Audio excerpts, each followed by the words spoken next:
Hey, we went too far with that joke. That's perfect. What a great show, man. Nick's out there. He's doing shows, he's taking me on the gigs all the time, having a good time. Get back to Spokane. You knew you were back in Spokane. Be out on a road trip, Spokane. Woo! Division Street exit. Dick's Hamburgers right there, huh? Best food? No, well, not the best. Cheapest, yeah. You know, get a whammy. That's what they got. They don't got the Big Mac or the Whopper. They got the whammy because they found out nobody wants to eat anything called a double dip with cheese. That's, even that drunk guy's at the window going, I'm not that hungry. You know that drunk guy? He's standing on the corner. He's got that cardboard sign. We'll work for food. Right in front of the reader board says now hiring.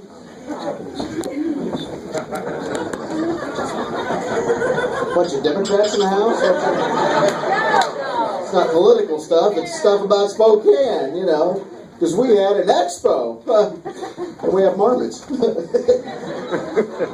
Yeah. Somebody said, yeah. That's what you want to hear out of a joke. Everybody get real quiet one lady go, yeah.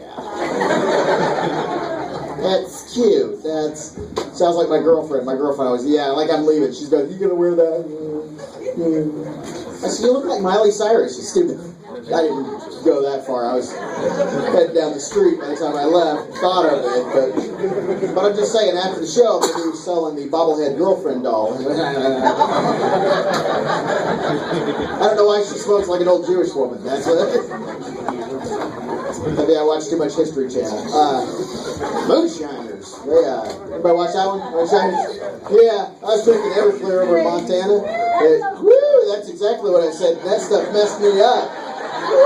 Everclear, anybody? Yeah, it's like moonshine. And so when I was thinking, man, I got to clear my head because I was getting drunk in Montana and I'm alone and I didn't know what else to do. So I'm out of smoke, clear my head, and I walked 25 feet from the building, which in Montana they don't do. You don't have to walk 25 feet from the building because if you do, you're out in the dark, right? So I'm alone out in the woods. Right on. I think I saw a bear. I'll try. Leave it to the city boy to be wearing Huckleberry shampoo. Okay, that joke would be a lot funnier if I had hair. But anyway, yeah, so made a little bit of money, came back and had a good time. And stopped at the 50,000 silver dollar bar. You ever been there? Yeah. Got all the touristy supplies, got all the Everclear fireworks I can shove in the trunk of my car. Drive down the freeway, I realize I'm driving a Montana Molotov cocktail. Go around! Only a turban away from being a suicide bomber. Alright, so not as many Democrats as I thought. Okay. Well, you guys are a great crowd. Thank you guys. Sit back, relax. Enjoy the show because it's going to get started. Our featured performer's been playing all over the Pacific Northwest. It's nice to have him back in his home club. Please welcome to the stage, ladies and gentlemen, Mr. Steve Benton right here. Stevie! Thank you, Ken McComb. Give it up, Ken McComb. Ken McComb. Shetland. So I'm a kind of a nervous pisser. No, it's not nervous. It's because I'm not going to put a horseshoe in my pants, really, but it's going to be like public bathrooms freak me out, and I know where it comes from. Because when I was 8 years old, my dad took me to my first pro football game, right? And at halftime, we went upstairs to take a leak. I'm standing there in the trophies, waiting outside, and as I'm doing my business, this freak show of a guy leans into me, right here, and he goes, "If you shake it more than 3 times, you're playing with it." And instantly I was like, and ever since then, I've just been weird about a public restroom, but, I'll be damned if it wasn't a week later that I was sitting around the house trying to figure out what he was talking about, like 3, 4, 5, that's, so. Speaking of DNA, I just got the results back from a test. Turns out I'm only 67% Caucasian. Would you believe that? But the way that I look, 67, which in Spokane makes me 33% guilty as charged. So that's no good. No good. I hide it well, though. I hide it very well. I keep my ethnicity concentrated below the belt. You know what I'm saying? It's Asian, you know. Oh, very small. You very small.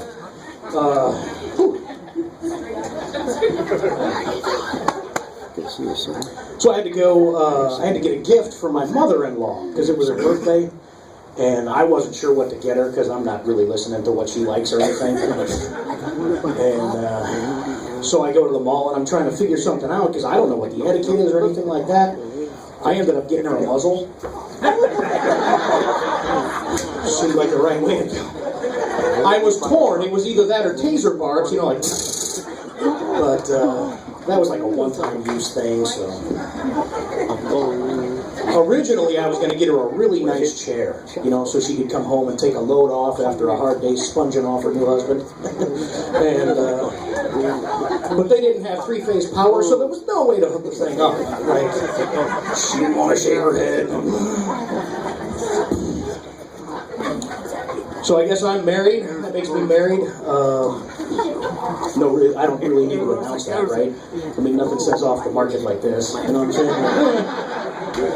I'm just not trying anymore.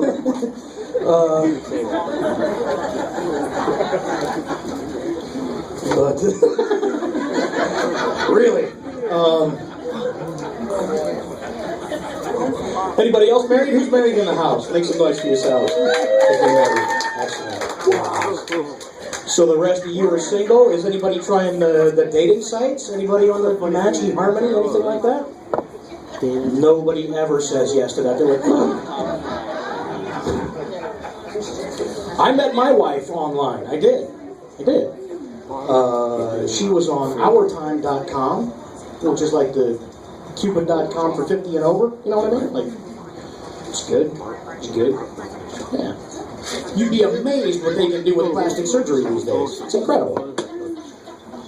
Just a body like a 3-day-old helium balloon. You know, where you touch it and it just puckers.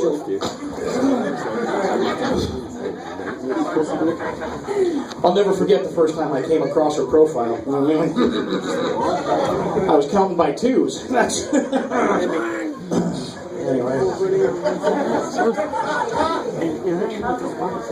But being a seasoned woman, she comes with some skills. Like, she's not like 20-somethings you meet. She can cook, she can sew. She loves the garden. She's a great guy. She can make anything grow. No, she puts the whore in horticulture. She's that good. She's amazing. But it's work. It's work being married, you know? Like, we just got some bad news, and so you got to comfort your partner and all that kind of thing. You know, she's been diagnosed with Parkinson's, right? It's kind of sad, you know, unless, like me, you enjoy a good hand job. And then... It's been a long time. No, we don't need the stem cells. We're good. No, it is work. It's work, keeping it new and fresh and all of that. And so I read this book, like a relationship book, you know. It was called Men Are From Mars and Women Are Retarded. So the whole premise of the book was that the fruit of the women's suffrage movement was prohibition, right? So ladies worked hard, they got themselves the vote, and then they took away the one thing that makes us want to talk to them. That's retarded. Just to turn around 14 years later and be like, you know what, we didn't really think that through. Not going to go on that one? All right, we'll go. We'll move on. But we have kids. We have 3 boys. Who's got kids? Kids? Yes. We have 3 boys. That's why I drink. And right. Our oldest, Attila, he's almost 9. And really the reason that we stay married, that child, you know, because neither one of us wants to take him. So that's like.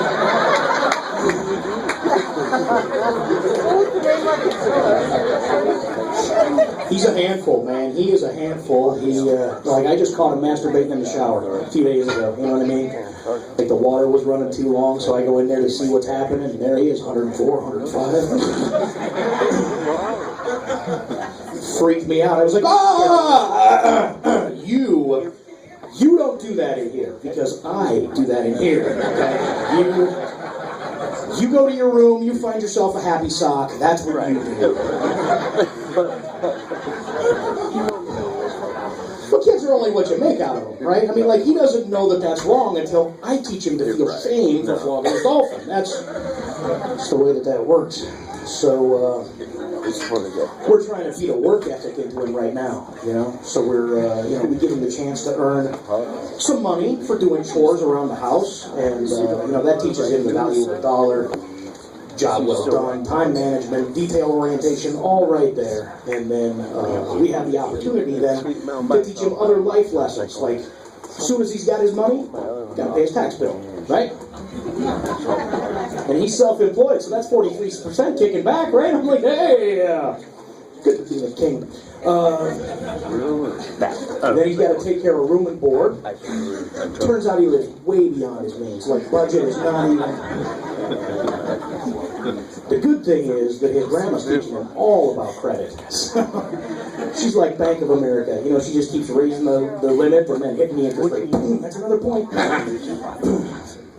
He'll have to, I'm sure he'll have to take on her invalid care to square that back, which, whatever gets the monkey off my back, you know what I mean?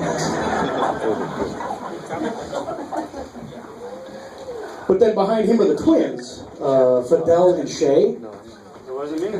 Fidel and Shay, and they're 3.5. They just finished their potty training, which was pretty exciting for me. You know what I mean? It was good news. I was expectant, I guess, because their older brother he was out of diapers at 18 months. So I was thinking it was going to be the same. But then people told me that was, that's impossible. How did you even make that happen? And I'm like, there was nothing that I did. I just waited for the lights to kick on. And then every time he shit himself, I'd rub his nose in it. And he caught right on to that. So fast. And he's a smart boy. Anyway. Now, one of the things you learn with twins is that you have to have a duplicate of everything you will ever buy. And even with everything being the same, twins, they're like, every day degenerates into toddler fight club. Like, every single day. And the first rule is you don't talk about toddler fight club. Now, the other thing is, people tell you when you got the little ones running around, you got to baby-proof the house, right? Like you got to put the bumpers on the corners, you got to put the things in the outlets, and lock up the cabinets and all that. And I say horseshit. Because baby-proofing houses leads to having to idiot-proof the world, and I'm not doing that. My wife and I use a parenting model that involves limited choice and natural consequences. So my boys mess around an outlet, and I just say, that's not anything you want to play with, get away from it. If they keep after it, I'll break the forks out. I'm like, here you go, knock yourselves out. And they do, too. They don't cross the floor. Eyes are all big, like, It's not as bad as that. I make it sound worse for the stage. Like, we reward good behavior, too. We reward good behavior probably quicker than we punish poor choices. So if the boys go above and beyond, they do something extra special nice, we'll give them a couple fingers of bourbon. Right? And that works on a couple levels because they feel really good. And then they go to bed early. I got more time in the shower.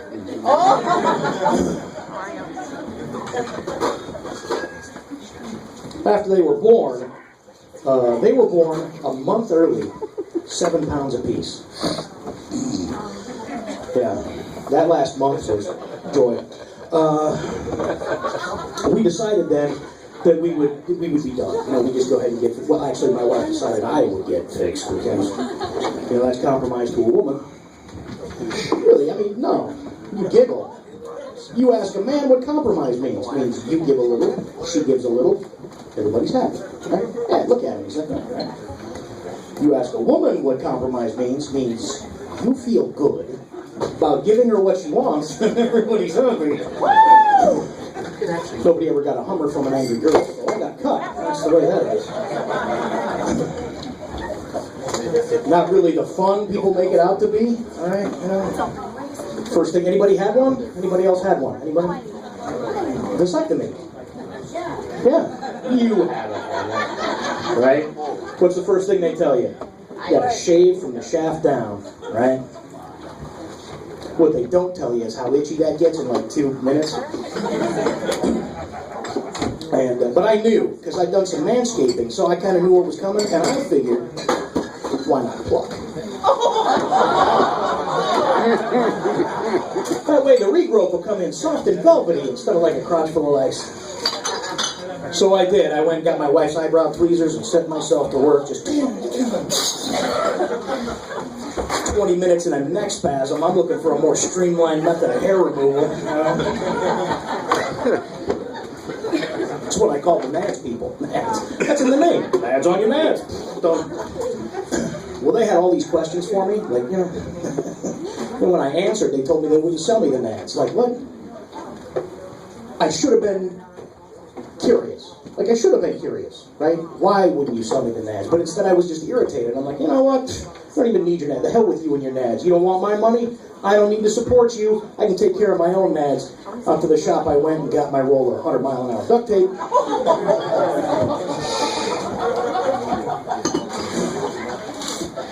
My anger wore off just about the time I had my sack looking like a tape wallet. You know what I mean?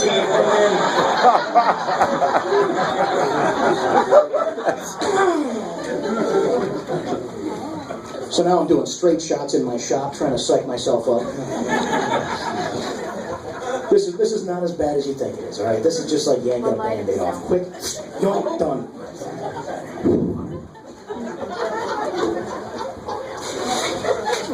Women do this, they pay to have this done. They pay that you're a man. Be a man, act like a man. Yoink. The thing that I fail to account for is how stretchy sack skin actually is.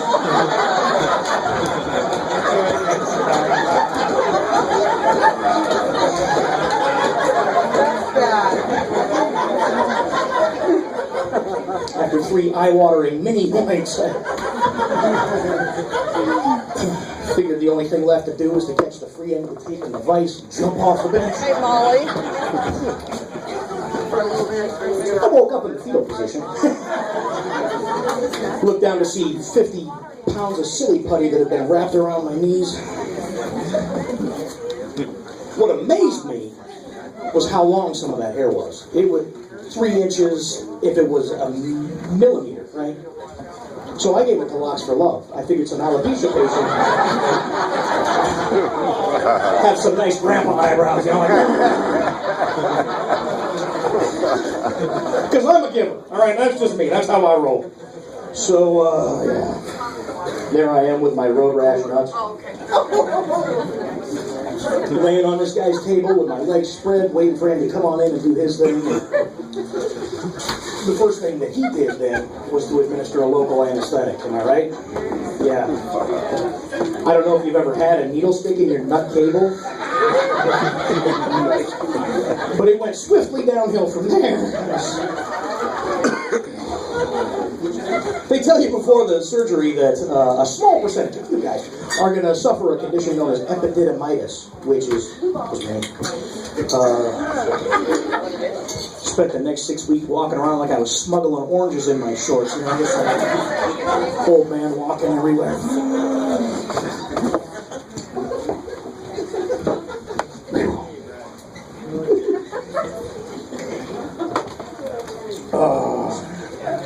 My nuts hurt so bad, I had to lay on my tummy to fart. That was...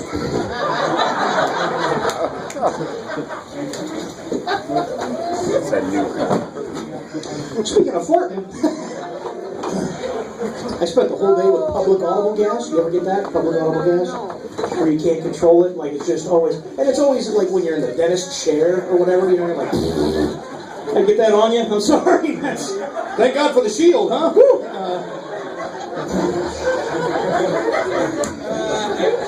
And there's not a thing you can do about it. That's the thing. You know, you can't. You just have to stay on the edges of groups. Like, don't stay in one spot too long. Reach your friends from a distance. You're like, no, I'll catch up to you. Slam a lot of doors, do crop dusting. Like,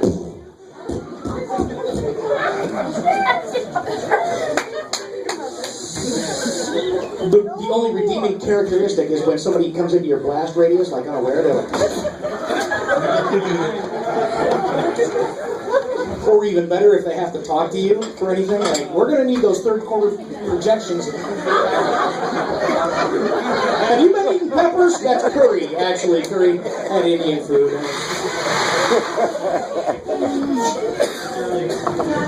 You ever fart in the car so bad, the only thing you can do is roll the windows down and laugh? You're like, oh my God.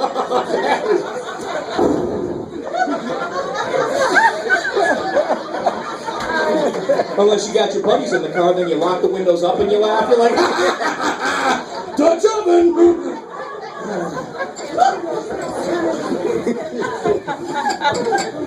You, Sheree. I keep hoping it'll work out. Like the next time I get pulled over, I'll have that going so I can just crack the window and the cop will come up and be like, do you know what?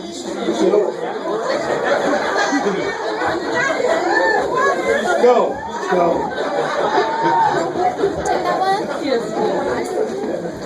I just got a ticket, actually. I just got a ticket for failure to yield to an emergency vehicle.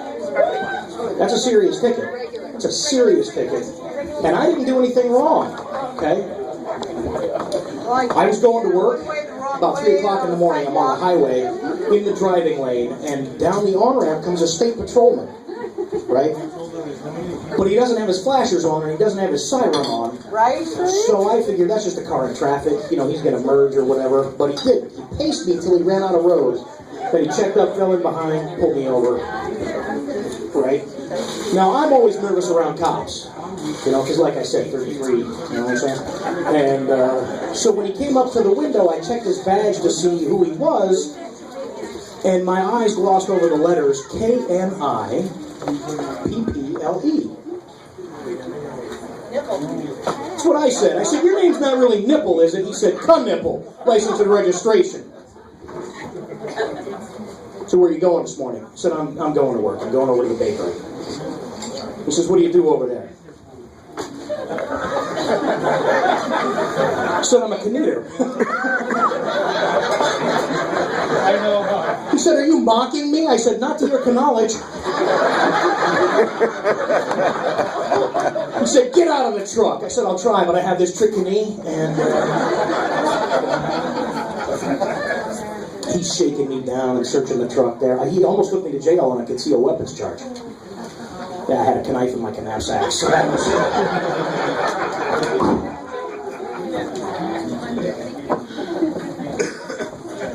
Oh, man. So I'm getting older. I just turned 40 recently, 40 years old, and yeah, I don't know. If 86 is the average male life expectancy, then I am right in my midlife. And I'm doing all that, like I got myself a motorcycle, and I'm experimenting with psychotropic substances. I just came back from a film shoot in Toronto. If that... no, I'm doing the recreational marijuana now that it's legal. Anybody else smoking dope? Anybody smoking dope? Nobody's smoking dope. Let me just say that I-502 turned my whiskey into a joint supplement. So that's...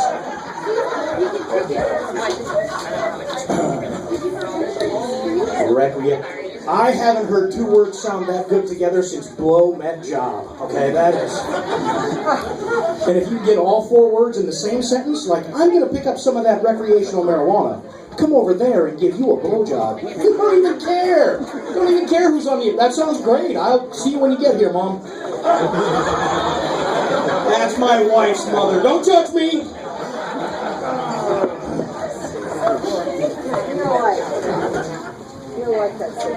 The day itself was weird, like my actual birthday, because I started out getting cock-blocked by my mom.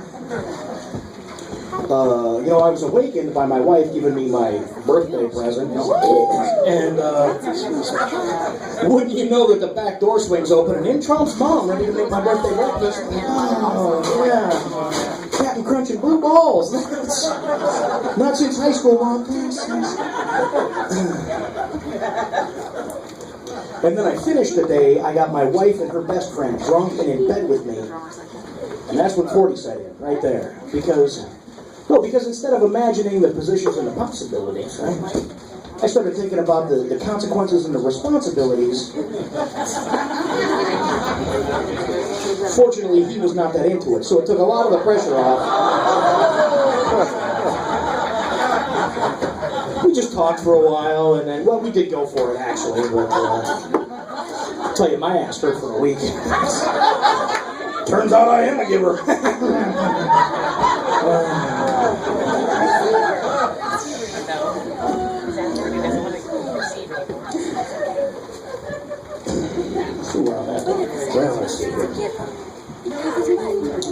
So,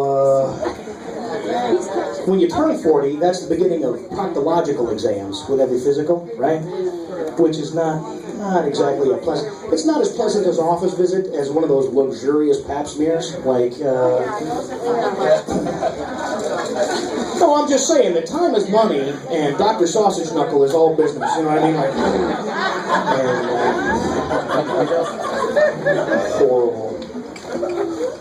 horrible. He made this standard disclaimer to me about feeling some pressure. He shoved what felt like his foot to the knee into my rectum. I thought that he would slip his finger in and check quickly for swelling or abnormalities and then get out. But no, he starts trying to work my jaw like he wants me to be his own personal elbow doll. You know what I mean? Like, an hour and a half later, he pulled his 16 double E out, and I was glad to be done. That's when I found the most horrible part of the entire procedure. As I stepped up into my truck, I noticed some of the Astroglide that he used to soften the blow was now seeping down the crack of my ass and soaking into my undies. Like, I don't know if he put a pint of that into me or what he did, but I leaked all day long. All like slippery cheeks till supper.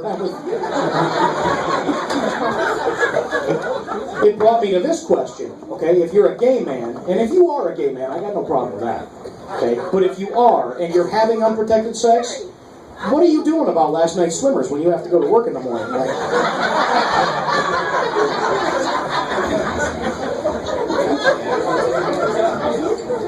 anyway, after all of that, he told me that I needed to get into better shape, which is true. Absolutely, I do need to. Like, I pulled a hamstring a couple of months ago. Taking a shit, that's how you know you're in bad shape.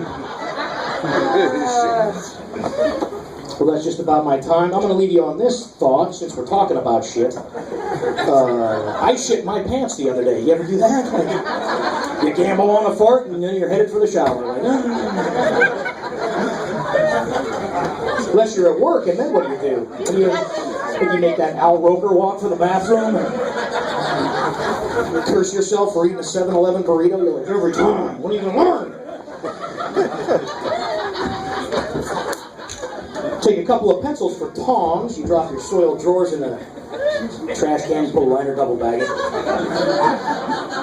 You hope there's no camera while you're washing your ass in the sink. Pull your shirt out to hide your skid mark and head on back to your workstation. I always wonder what happens if you're a woman and you wear the thong underwear. Is that like Play-Doh Fun Factory, or is it like making a blade of grass whistle? So I was Steve Benton. Thank you for your indulgence, and let's get Ken McComb back up.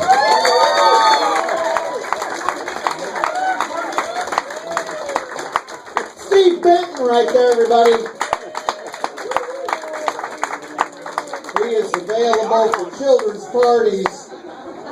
Book now. I ain't making fun because I'm growing the beard because I'm going to be an elf for Christmas, taking pictures up at Northtown Mall. Not in the mall, just in a van outside the parking lot.